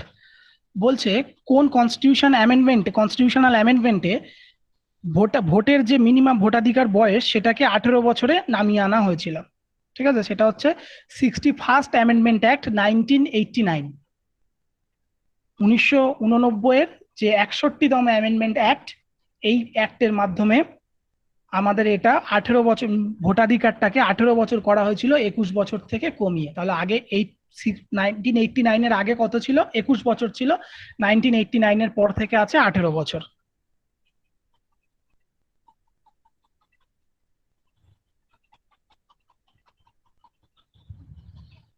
Next question দেখো 89-এ যেটা বললাম সেটাই আছে। Before 61st amendment act 1989 what was the age of Indian citizen eligible to vote in the election? যে 61st amendment act 1989 এর আগে আমাদের Indian সিটিজেনদের জন্য কত বছর হলে তবে তারা ভোট দিতে পারতো? সেটা হচ্ছে 21 বছর। তো এটাকে কমিয়ে রাজীব গান্ধীর ওই সময় কত করা হয়েছিল? 18 বছর করা হয়েছিল।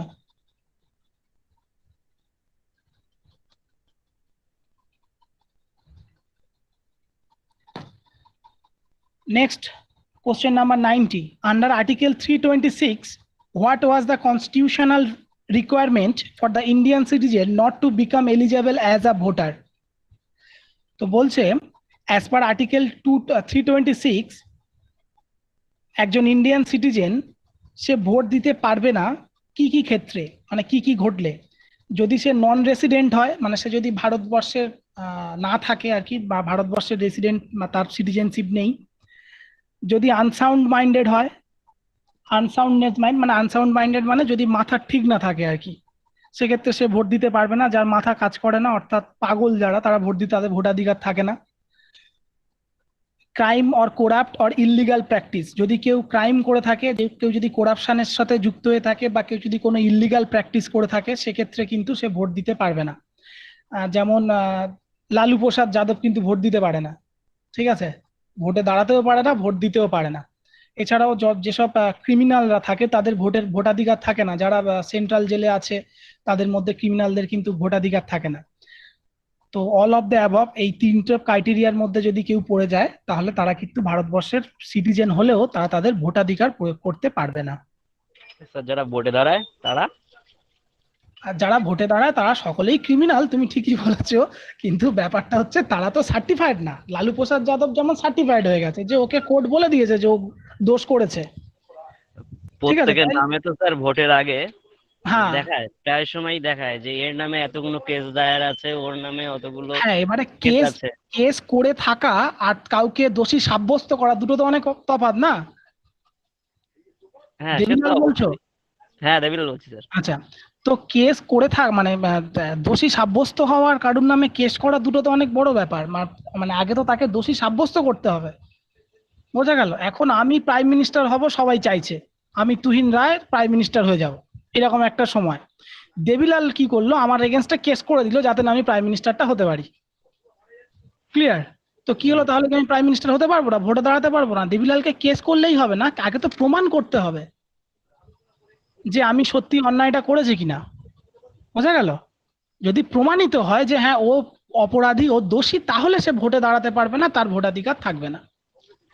তুমি যেগুলো পড়ো যে এতগুলো এমপির এগেনস্টে কেস চলছে, এতগুলো এমপি করাপশনে জড়িত, সবাই জড়িত, তাদের এগেনস্টে কেস চলছে, কিন্তু এখন ফাইনাল কিছু আসেনি। যেমন আমি একটা এক্সাম্পল দিই, পলিটিক্যাল সায়েন্স পড়াতে গেলে এগুলো চলেই আসে, আমি অ্যাভয়েড করার চেষ্টা করলেও পারি না। যেমন নারদা সারদা কাণ্ড, ঠিক আছে, এদের কেস চলছে, এরা সবাই জড়িত, কিন্তু প্রুফ হয়নি এখনো যে এরা সবাই সত্যি করাপ্টেড, বোঝা গেল?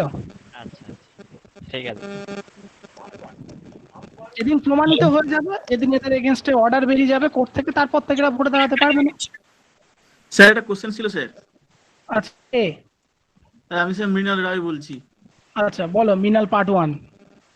স্যার বলছি যে এক্ষেত্রে ধরুন কেউ যদি 15 বছরের বেশি তার ক্রাইম কোনো থাকে, ধরো জেল আছে বা জেলে আছে বা অন্য কিছুতে আছে, তাহলে সে 3বার ভোট দিতে পারবে না, তাকে কি তাহলে ডেথ বলে ঘোষণা করা হবে? আচ্ছা তুমি এই ডেটাটা কোথায় পেয়েছো? 3বার ভোট না দিলে তাকে ডেড বলে ঘোষণা করা হয়? শুনেছি যে লোকসভা ভোট পরপর 3বার না দিলে সে তাকে ডেথ। তুমি শুনেছো? ঠিক আছে, এমন কোনো ব্যাপার নেই যে লোকসভা ভোট পরপর 3বার না দিলে তাকে মৃত বলে ঘোষণা করা হবে। ঠিক আছে, এমন কোনো প্রভিশন নেই। ঠিক আছে স্যার, কোশ্চেন আছে। কে? Sir part 2। হ্যাঁ বলো বলো। স্যার যখন ওরা ছাড়া পাবে তখন কি ভোট দিতে পারবে না? হ্যাঁ, যখন ছাড়া পাবে তখন সে ভোট দিতে পারবে, কারণ সে তো তার সংশোধনাগারে পাঠানো হয় না। আমাদের জেলকে কি বলা হয়? সংশোধনাগার। সুতরাং সে সংশোধন হয়ে চলে এসছে, তাকে স্যানিটাইজ করে দেওয়া হয়েছে জেলের মধ্যে। ঠিক আছে, এখন তার মধ্যে আর কোনো ভাইরাস নেই, বাইরে বেরিয়েছে মানে সে পবিত্র, তো সে এবার ভোট দিতে পারবে। ক্লিয়ার? ঠিক আছে, সেই জন্যই তো জেলকে সংশোধনাগার বলা হয়। আচ্ছা, আর কারোর কোনো কোশ্চেন? ওই টাইম পিরিয়ডটুকু ভোট দিতে পারবে না? না, ওই টাইম পিরিয়ডটুকু না। ও মানে একবার ও যখন করাপ্টেড হয়ে গেছে, ঠিক আছে, তখন সে ভোটে দাঁড়াতে পারবে না আর কখনোই। একবার জেল খেটে এলে সে কখনোই ভোটে দাঁড়াতে পারবে না। ঠিক আছে, বাট ওই যে টাইম পিরিয়ডটুকু তার সাজা চলছে, সেই সময় সে ভোট দিতে পারবে না। এবারে কেউ একজন তারপরে যখন সে বেরিয়ে আসবে তখন কারোর একজন 20 বছরের জেল হয়েছে, 20 বছর জেল খেটে সে চলে এসেছে, এখন সে একজন সাধারণ মানুষ, সাধারণ নাগরিক, সে ভোটাধিকার প্রয়োগ করতে পারবে। বোঝা গেল? কিন্তু সেই ব্যক্তি 20 বছর যে জেল খেটেছে, যেমন রাম রহিম 20 বছরের জেল হয়েছে, তারপরে যে সে এমপি ভোটে বা এমএলএ ভোটে দাঁড়াতে পারবে না। ক্লিয়ার? এক্ষেত্রে দুটো আলাদা আলাদা প্রভিশন আছে।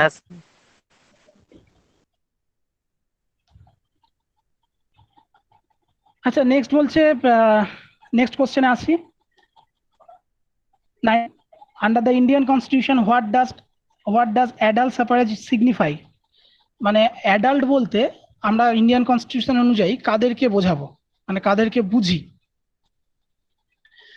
সেটা হচ্ছে 18+ এজ যাদের আছে তাদেরকে আমরা অ্যাডাল্ট বুঝি। ঠিক আছে, মানে যাদের ভোটাধিকার আছে। তবে এক্ষেত্রে মানে এটা কোশ্চেনে আছে, যদি তোমাদের অপশনে অবশ্যই 18+টা দেবে, কিন্তু এক্ষেত্রে বলে রাখি আমাদের আইনে তোমাদের আগেই বলেছি বা জানো, কনস্টিটিউশন এবং ল দুটোর মধ্যে কিছু কিছু পার্থক্য থাকে।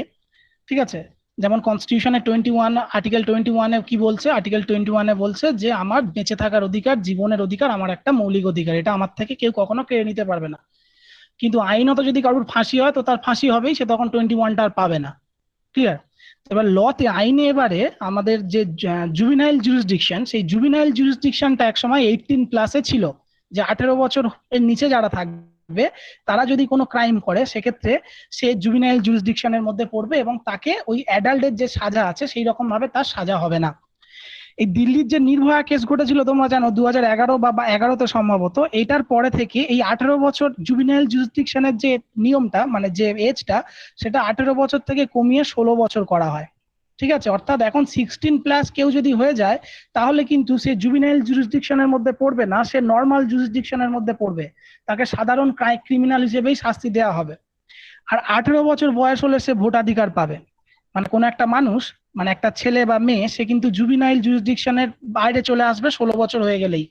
আর 18 বছর হলে তবে তার ভোটাধিকার প্রয়োগ করতে পারবে। এবং এখানে আরো একটা কথা বলে রাখি, বর্তমানে মেয়েদের ক্ষেত্রে 18 বছর বয়স হলে তবে সে বিবাহযোগ্য, মানে আইনত। আর ছেলেদের কিন্তু এটা বিবাহযোগ্য 21 বছরে, যদিও পার্লামেন্ট আলোচনা করছে এই 18 বছর মেয়েদের ওটাকে বাড়িয়ে 21 বছর করার কথা ভাবা হচ্ছে মেয়েদের ক্ষেত্রেও। তো সেক্ষেত্রে ব্যাপারটা মনে রেখো, 21 একটা আছে, 18 একটা আছে, 16 একটা আছে, বাট ওভারঅল আমরা কনস্টিটিউশনালি যদি দেখি তাহলে 18 বছরটাকেই আমাদের অ্যাডাল্ট সার্ভিস হিসেবে ধরা হয়। Next question number 92।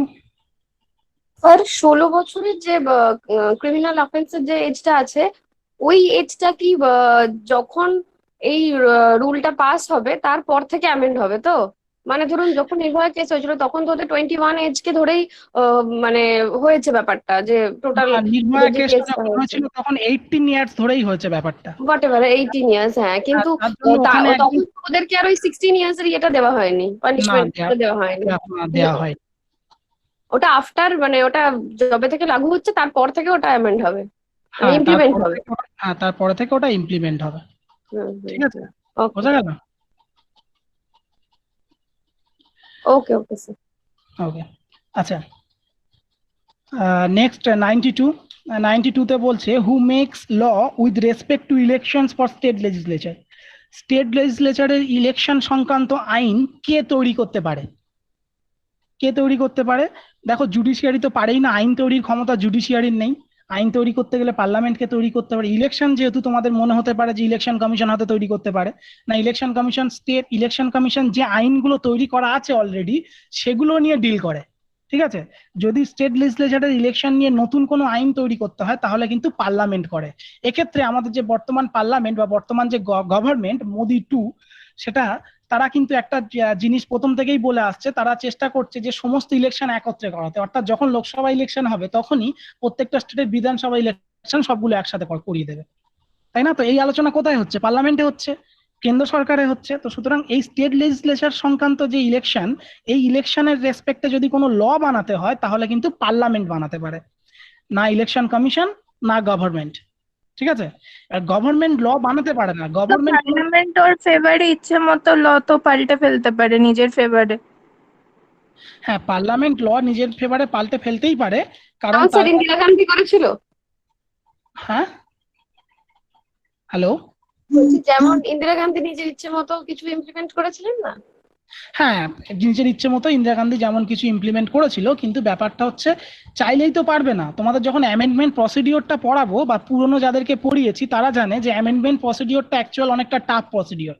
যেটা তোমরা রিসেন্ট টাইমে দেখেছো যে কাশ্মীর থেকে 370 কিছু প্রভিশন তুলে দেওয়া বা আমাদের সিটিজেনশিপ অ্যামেন্ডমেন্ট অ্যাক্ট এগুলো সরিয়ে দেওয়া, এগুলো করতে গেলে কিন্তু 2/3 মেজরিটির যে গল্পটা বলছিলাম সেটা লাগে না, সিম্পল মেজরিটি লাগে। And simple majority is a most easy majority. ঠিক আছে, তাই জন্য এগুলো করা যেতে পারে, কিন্তু কনস্টিটিউশনে অ্যামেন্ডমেন্ট করতে গেলে 2/3 মেজরিটি নিয়ে পাশ করানো খুব টাফ ব্যাপার। ঠিক আছে, তো এই 2/3 মেজরিটিতে পাশ করানো ব্যাপারটা খুব টাফ, তাই মনে করলেই পারে না। বিজেপির কাছেও কিন্তু এখন 2/3 মেজরিটি নেই। ক্লিয়ার হয়ে গেল? তো যখন অ্যামেন্ডমেন্ট প্রসিডিওর পড়াবো এবং কত রকমের বিল পাস হয় এবং তার মধ্যে কোন বিলগুলো কি ধরনের মেজরিটি নিয়ে পাস করাতে হয়, এগুলো যখন পড়াবো ব্যাপারটা ক্লিয়ার হয়ে যাবে। তোমাদের মনে হতেই পারে যে সরকার ক্ষমতায় আছে সে মনে করলেই সবকিছু চেঞ্জ করে দিতে পারে, না, সে মনে করলে সবকিছু চেঞ্জ করতে পারে না। ইভেন 2/3 মেজরিটি নিয়েও যদি সে বিল পাস করে তাহলেও আমাদের যে বেসিক স্ট্রাকচার আছে কনস্টিটিউশনের, সেই বেসিক স্ট্রাকচার গুলোকে কখনো চেঞ্জ করতে পারবে না। অর্থাৎ আমরা কি জানি যে ধর্মীয় অধিকার একটা মৌলিক অধিকার, এটাকে কখনো চেঞ্জ করতে পারবে না। তারপরে ভোটাধিকার, গণতান্ত্রিক দেশটাকে কখনো চীনের মতো রিপাবলিক করে দিতে পারবে না। বোঝা গেল? এই বেসিক স্ট্রাকচার চেঞ্জ তো করতেই পারবে না। তাছাড়াও যদি কিছু চেঞ্জ করতে চায় বেসিক স্ট্রাকচার বাদ দিয়ে সংবিধানের মধ্যে যদি কিছু চেঞ্জ করতে চায় সরাসরি, তাহলে 2/3 মেজরিটির আগে, এবং এটা খুব টাফ প্রসেস, মনে করলেই দুমদুম করে দিতে পারে না।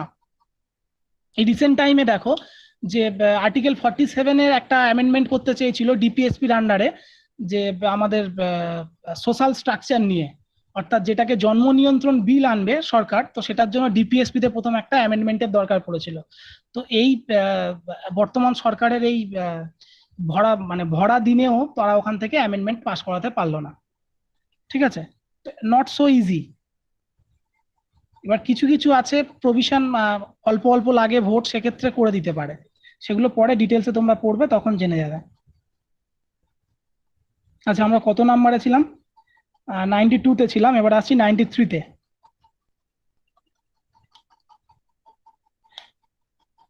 Which are the modes of losing Indian citizenship.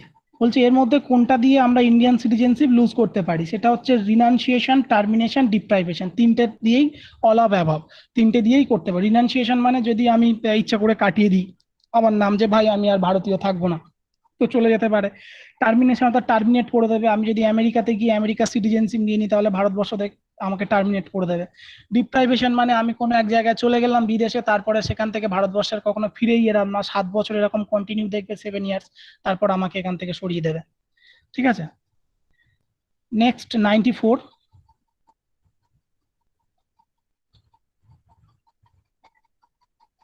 Who of the following can become citizen of India? এদের মধ্যে কে সিটিজেন হতে পারে? অপশন এ বলছে person who is not a subject or citizen of any country where citizens of India are prevented from becoming subject or citizens of that country by naturalization. এক নম্বরে যেটা বলতে চাইছে যে কোনো একটা মানুষ সে যদি আমাদের ভারতবর্ষ ছাড়া অন্য কোনো দেশের সিটিজেন না হয়ে থাকে এবং সে যদি ভারত বাই ন্যাচারালাইজেশন ভারতবর্ষের সিটিজেনশিপ পাওয়ার মতো ক্ষমতা অধিকার তার থেকে থাকে বা ন্যাচারালাইজেশনের যে ক্রাইটেরিয়াগুলো আছে সেগুলো যদি সে ফুলফিল করে থাকে সেক্ষেত্রে কি সে ভারতের নাগরিকত্ব পাবে? হ্যাঁ, এক নম্বরটা অবশ্যই পাবে। 2 নম্বরে বলছে a person of Indian origin who is ordinary resident in India for 7 years before making an application for registration. ঠিক আছে, বলছে ইন্ডিয়ান অরিজিন যার মধ্যে ইন্ডিয়া মানে তার বাবা ঠাকুরদা বা তারও পূর্বপুরুষ কেউ বিদেশে চলে গেছিল, তো এইরকম কোনো এক ইন্ডিয়ান অরিজিন সে যদি ভারতবর্ষে এসে কন্টিনিউ 7 বছর থেকে থাকে এবং 7 বছরের পরে সে যদি অ্যাপ্লাই করে রেজিস্ট্রেশনের জন্য সেক্ষেত্রে কি সে পেতে পারে? হ্যাঁ, সেক্ষেত্রে সে পেতে পারে। এই যে বিশেষ ব্যাপারটা বলা রয়েছে বর্তমানে আমাদের ওসিআই অ্যাক্টের মধ্যে, অর্থাৎ ওভারসিজ সিটিজেনশিপ অফ ইন্ডিয়া যে অ্যাক্ট রয়েছে এই অ্যাক্টের মধ্যে এই ব্যাপারটা বলা রয়েছে।